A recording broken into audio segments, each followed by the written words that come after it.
Hey everybody, people get thrilled by looking at UAE because of ease of doing businesses और होंगे भी क्यों ना?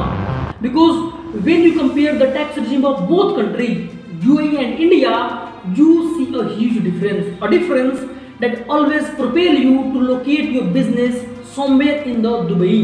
In India, income tax ranges from 5% to 30% of course, depending on the income slab, whereas in UAE it is just 0%. In India, corporate tax is and so on and so forth.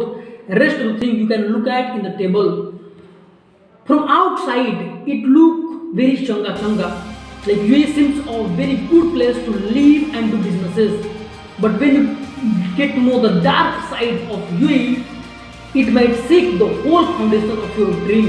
Let me explain what I'm talking about.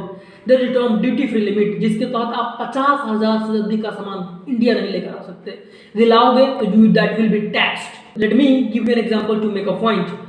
यदि आप भारत में एक iPhone खरीदते हो, iPhone 15 pro खरीदते हो, जिसका मूल्य करीब 1,39,900 पड़ेगा. यदि उसी आईफोन को यदि आप यूएई में खरीदते हो, जिसका करीब मूल्य करीब 1,04,000 पड़ेगा. By doing that, by doing some normal calculation, you will find that dude, I really saved 35,900 rupees.